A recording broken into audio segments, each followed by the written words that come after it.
Assalamualaikum warahmatullahi wabarakatuh. Alhamdulillah wassalatu wassalamu ala Rasulillah Muhammad ibn Abdullah. Asyhadu an la ilaha illallah wahdahu la syarikalah wa asyhadu anna Muhammadan abduhu wa rasuluh. Allahumma shalli ala sayyidina Muhammad wa ala ali sayyidina Muhammad.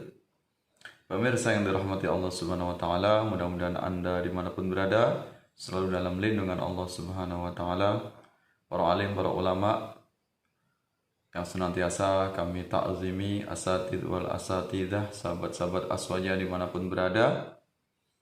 Mudah-mudahan hidup Anda semuanya selalu dalam keberkahan Allah Subhanahu wa taala, diberikan panjang umur, dijauhkan dari segala bala bencana, mara bahaya, sehat walafiat, sehat lahir dan batin, segala urusannya dimudahkan oleh Allah Subhanahu wa taala. Amin ya rabbal alamin.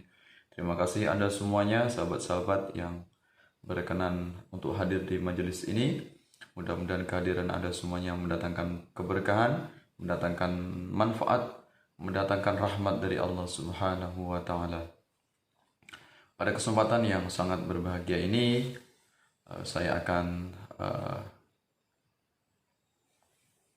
berbincang atau akan membahas tentang salah satu tema yang ini penting untuk kita semuanya, yaitu tentang perlunya kita untuk berhati-hati terhadap kaum yang fasik.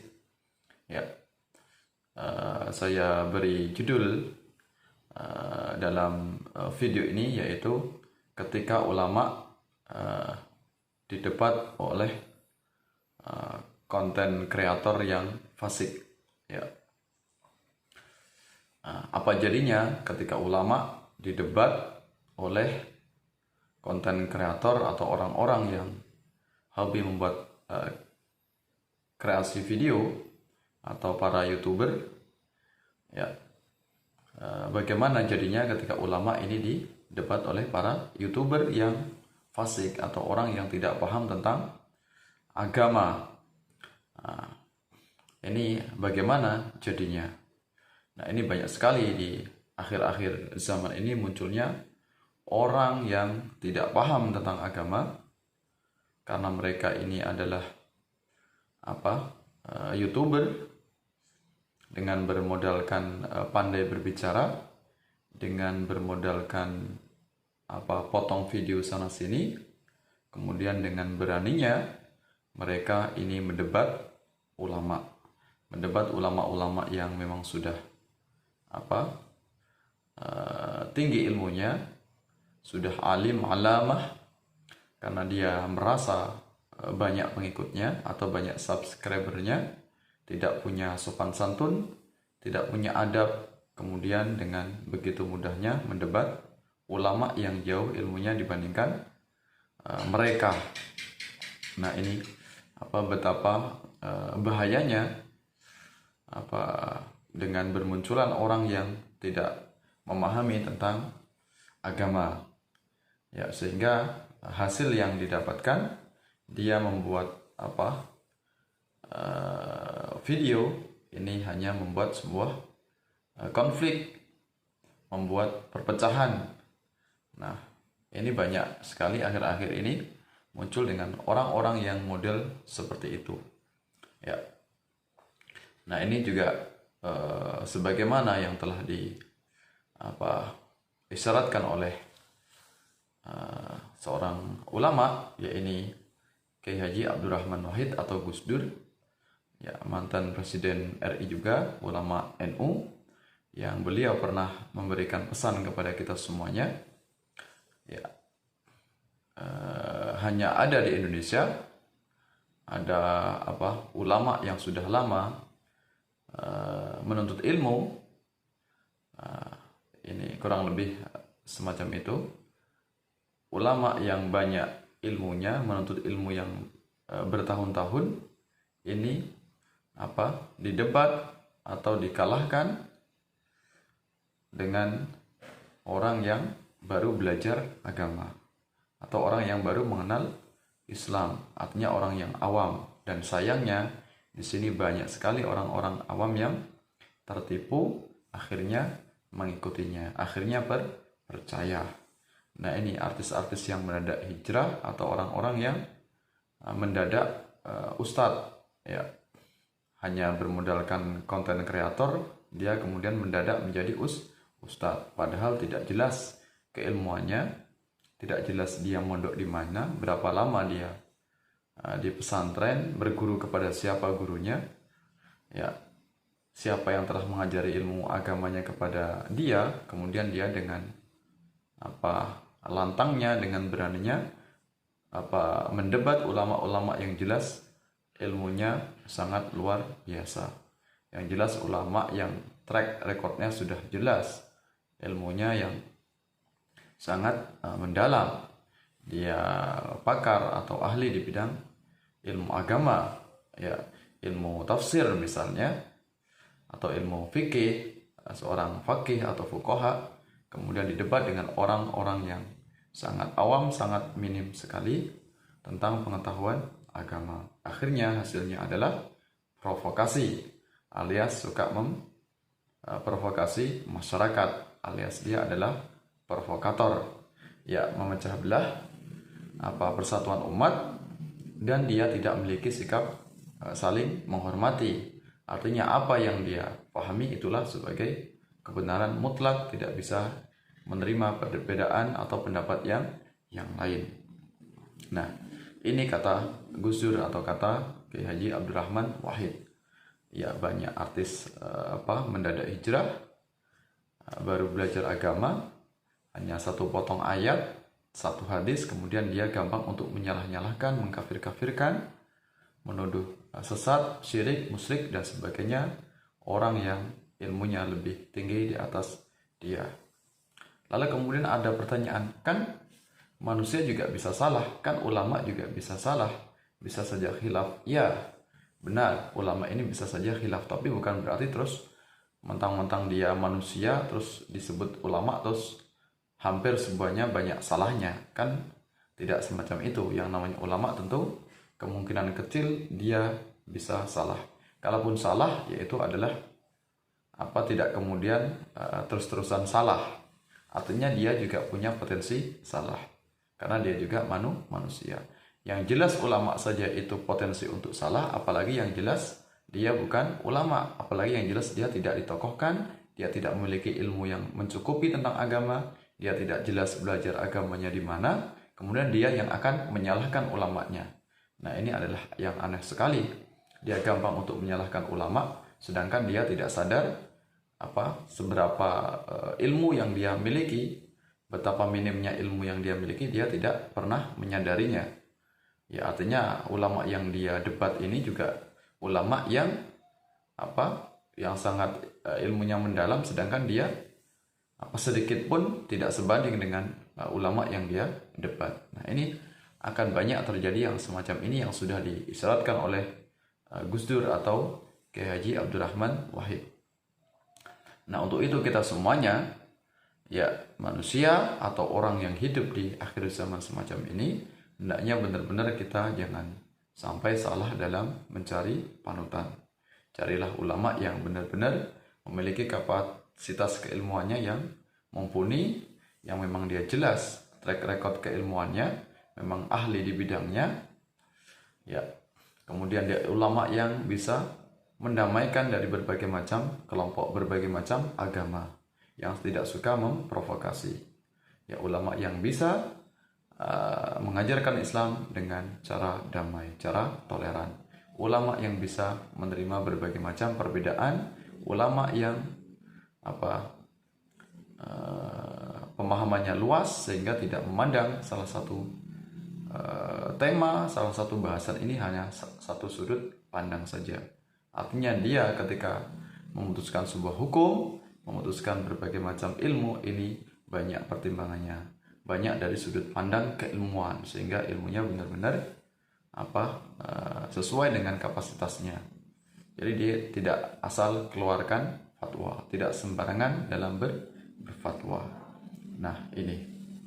Nah, tentang munculnya para konten kreator, para YouTuber yang sebenarnya dia adalah awam, karena hanya kelihayannya dia mengolah video, kelihayannya dia memotong-motong, memenggal-menggal atau memelintir video, akhirnya dia kemudian bisa terkenal. Akhirnya banyak pengikutnya hanya karena kemahiran dia dalam mengolah video atau kemahiran dia dalam memprovokasi masyarakat, seolah-olah dia yang paling benar, seolah-olah dia adalah sebagai public figure, seolah-olah dia adalah melebihi kapasitasnya dari ulama. Jadi dia mampu untuk menyalahkan semua ulama. Dengan YouTube yang dia miliki, mampu untuk mengkritik siapa saja ulama yang kira-kira tidak sepaham dengan dia. Ya, mampu untuk mendebat ulama-ulama yang kira-kira berbeda pendapat dengan dia. Ya, ini jadi menjawab segala permasalahan masyarakat, persoalan tentang perbedaan pendapat ini hanya cukup dengan bermodalkan sepotong-sepotong video melalui YouTube-nya. Nah, ini yang semacam inilah yang menyebabkan kekacauan. Kalau kita dulu tahu ulama-ulama kita terdahulu, ulama yang benar-benar ulama ini dalam menyelesaikan sebuah perbedaan, menyelesaikan dalam sebuah ikhtilaf pendapat, ini mereka senantiasa berdiskusi, berdialog dalam bahasa agamanya atau bahasa Islamnya, yaitu tabayun. Nah, jadi tidak cukup satu arah saja, tidak menyerang hanya pakai YouTube-nya karena dia merasa segalanya, merasa memiliki channel dengan banyak pengikutnya. Nah, ini sangat tidak etis, sangat tidak sopan, dan tentunya menyalahi etika keilmuan. Artinya dia tidak memiliki adab kepada ulama yang jauh, keilmuan ulama tersebut jauh dari dirinya. Nah, ini sebagaimana disyaratkan oleh Al-Quran tentang munculnya orang-orang fasik, di antaranya yaitu konten kreator yang dia tidak dibekali dengan pemahaman ilmu agama yang mencukupi. Akhirnya dia teriak kafir sana, sesat sana, bid'ah sana, kesana kemari kepada orang yang tidak sepaham dengan dia. Ya, nah ini pesan Al-Quran dalam surat Al-Hujurat ayat 6 dijelaskan. A'udzu billahi minasyaitonir rajim. Bismillahirrahmanirrahim.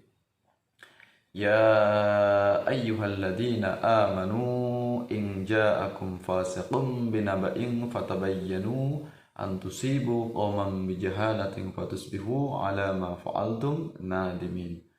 Wahai orang-orang yang beriman, in ja'akum fasiqun binaba'in fatabayyanu. Jika ada orang fasik yang datang kepadamu dengan membawa berita sepenggal-sepenggal, sepotong-sepotong video, padahal itu adalah berasal dari kalam ulama yang jelas sanad keilmuannya, ulama yang benar-benar ulama, bukan ulama dadakan, dibawa oleh orang yang fasik dengan tujuan untuk memecah belah, dengan tujuan memprovokasi, dengan tujuan mencaci maki, membuka aib atau merendahkan kalam ulama, fatabayyanu, maka hendaknya kamu untuk tabayun. Hati-hati, jangan-jangan dia adalah menebar fitnah alias provokator. Ya. Fatabayyanu, hendaknya untuk tabayyun. Cross check dulu. Yang paling penting adalah bagaimana tanya kepada orangnya yang mengeluarkan kalam tersebut. Orang yang yang berbicara tentang apa yang dia bahas, sehingga tidak menyebabkan kesalahpahaman, akhirnya menyebabkan permusuhan. Nah, ini jadi hendaknya jangan kemudian mendebat pakai YouTube. Silahkan temui, atau mungkin bisa diskusi secara langsung, dialog apa maksud dari ulama yang menyampaikan perkataan tersebut. Ya, jadi tidak gagal paham, tidak salah konteks, akhirnya dia gampang untuk mencela yang berbeda pendapat. Antusibu qauman bijahalatin fatusbihu ala ma fa'altum nadimin, agar tidak menimpangkan perkataan orang fasik tersebut kepada kaum, ya, karena kebodohan, fatusbihu ala ma fa'altum nadimin, akhirnya menyebabkan atas yang kamu lakukan itu, karena kebodohan kamu itu nadimin, akhirnya menyebabkan kamu akhirnya menyesal. mencaci maki, hina sana sini, karena adanya konten kreator yang memprovokasi hanya dengan sepenggal-sepenggal video. Hanya dia berani untuk mendebat karena merasa hebat dengan banyaknya pengikut, dan pengikutnya adalah orang-orang yang awam, yang juga tidak paham tentang ilmu agama. Nah, ini pesan saya agar kita hidup di akhir zaman ini. Yang jadi panutan adalah kita harus lihat dulu siapa ulama tersebut, kemudian track recordnya, orang yang membuat konten kreator tersebut bagaimana pemahaman keilmuan agamanya. Jangan sampai kita terprovokasi dengan orang yang hanya bermodalkan YouTube, akhirnya dia menyesal karena ikut-ikutan terprovokasi, menghujat, menghina ulama yang sebenarnya dia tidak salah, ya, karena disampaikan konten kreator yang fasik itu tadi, yang tidak bisa memahami penjelasan dari ulama tersebut, akhirnya gampang untuk menyalahkan.